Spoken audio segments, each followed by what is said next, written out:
they expose your machine to remote code execution. Basically, it allows a user to run a command in Git and get access to your home machine, right? You don't want that to happen. You don't want anyone other than yourself or authorized parties to have access to your machines. So it's a big risk for pretty much every developer.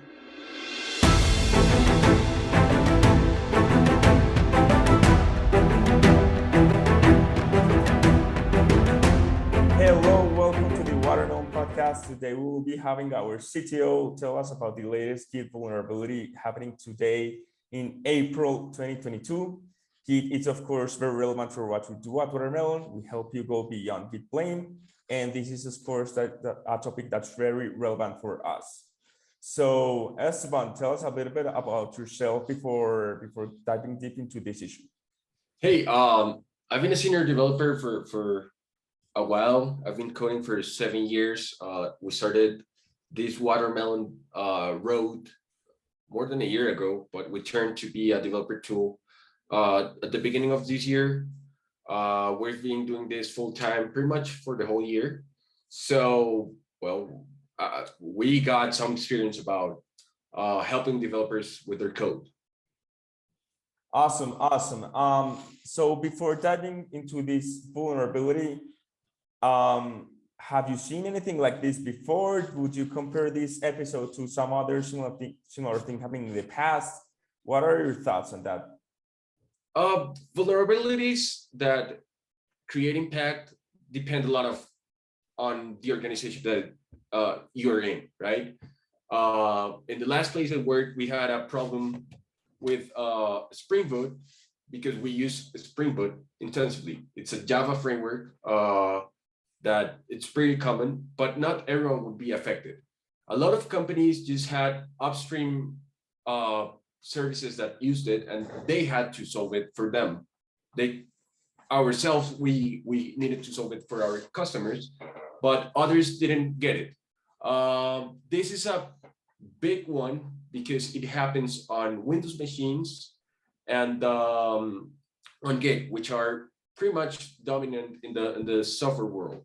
So this one specifically is affecting pretty much everyone. Awesome. So let's talk now deeply about CVE-2022-24765. Is that the way how it should be pronounced in the first place? Yeah. CVEs are named with the year and then an ID that it's generated. We've had 24,000 alerts, so we are at the 24,765th right now. So yeah, that name cannot change. Awesome. So what is this all about? What is this Git vulnerability that everyone is talking about in the news? Okay, so this vulnerability is actually two that were reported by two different parties. One is a nation person, I'm guessing Chinese, and the other one was reported by the Lockheed Martin software team. They make planes and they reported it. They are related and they were fixed in Git 2.35.2. They expose your machine to remote code execution. Basically, it allows a user to run a command in Git and get access to your home machine, right? You don't want that to happen. You don't want anyone other than yourself or authorized parties to have access to your machines. So it's a big risk for pretty much every developer. Do we know if anyone was compromised, or the Lockheed Martin red team simply got out like the vulnerability out publicly and everyone patched and no one is compromised? Do we have any updates on this? It's pretty interesting. You may send a vulnerability report to the developer team beforehand and then open it up so they have time to fix it. Usually your Git gets auto-updated, and this specific vulnerability requires a lot of things happening beforehand before you can exploit it. So I would guess that not everyone is having problems, but one big organization that suffered a lot was Heroku, right? Heroku. Wow. They had to kill the GitHub integration. So you cannot deploy automatically from your branches right now. They had to kill all the user tokens because they were exposed and they hadn't patched it. So they were offline for like 7 hours, and then they found out about this and they said, oh my God, we gotta kill everyone's connection. Sorry guys, they sent a huge email. If you've ever had a Heroku account, you got it for sure. Wow. That blows my mind. And do we know if this vulnerability affects the users of certain OS more, or in a certain way that's different from the other OSs? What information do we have in that domain? One of them is Windows specific, as I said at the beginning. It gives you access to the system users, so you can do pretty much anything, like you can delete any file in the system from there, but it requires you to have set an executable file beforehand. So you need access to the machine and then be running Git commands with the vulnerability. So it's a pretty specific situation where your machine was already compromised and I can run any code. The recommendation is to upgrade your Git version and not have untrusted code in your machine. But we never check for that. Honestly, like we just click install and everything. So it might have happened in the wild. There haven't been news or reports of a big organization getting hit by it, but we'll start seeing it in the future. There's a big panic because it happened in one of the most notable companies, GitHub, and they released a big blog post. So that one is impactful, you know. So everyone heard of it, everyone was aware of it, and in our tech bubble, we think that everyone suffered from it, but probably not. And just to be clear, just to be very clear, are macOS and Linux users safe or not? If you have your Git updated, yes. If you have a vulnerable Git, no. There are a few caveats to that.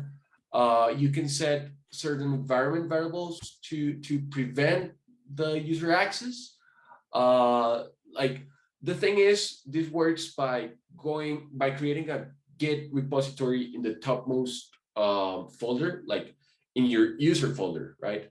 It would give them access to everything below it. So what you can set is the Git ceiling, like the highest you can go is below the user software. So this folder will be the ceiling, right? So above documents, there's my user, in my case, Esteban /documents is where I hold all my Git repositories.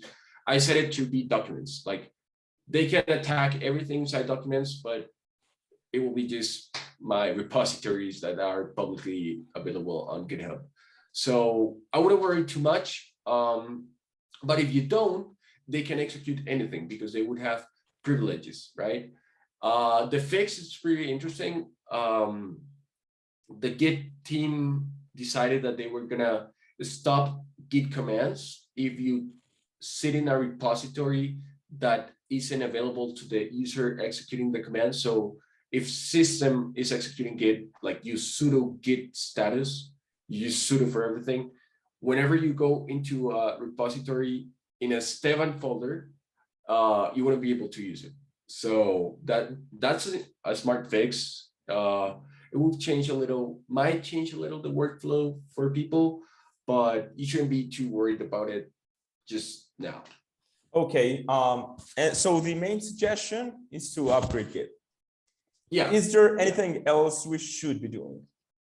Is there anything else we should be doing? Not really. Not really. I don't think other than keeping your machine updated, like it's a good time to restart it. It will update automatically when it turns on. I'm a person that doesn't turn off their computer ever, so just like decided to do it last night. Just turn it off, turn it back on, go into your console and set it to upgrade everything. That's probably best. I recommend it for OS to like have the latest version of your operating system, have your latest version of, I don't know, your IDE, VS Code, latest version of Chrome, latest version of Firefox. Whatever you use, keep it on the latest version, because every time there's a vulnerability, companies of big software providers are usually on it like that same day.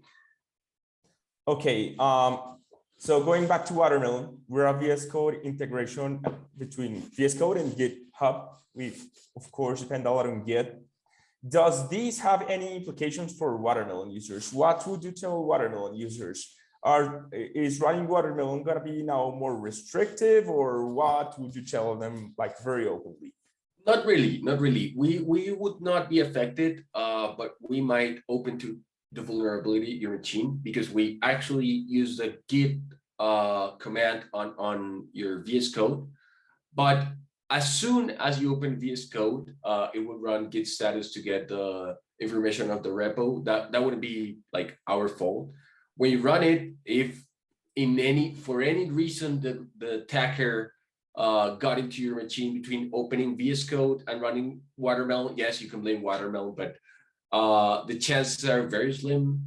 Your router has a firewall. You're probably not with your ports open all the time. They haven't attacked Mongo or whatever other software you're running. So nothing will change for our users. We actually run git commands on Watermelon, but as GitHub said, you shouldn't be worried from our side. There's a very slim chance that there's anything we need to fix on our side. Awesome, awesome. And finally, what else would you tell to people watching this video? Don't worry about it. Read it. It's super interesting to see how big reports like this happen in the real world.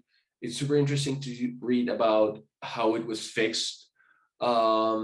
Like it's a light read. I wouldn't go deep into the code of how they did it. No, I just read like, here's the fix. Here are the comments on the repository for Git.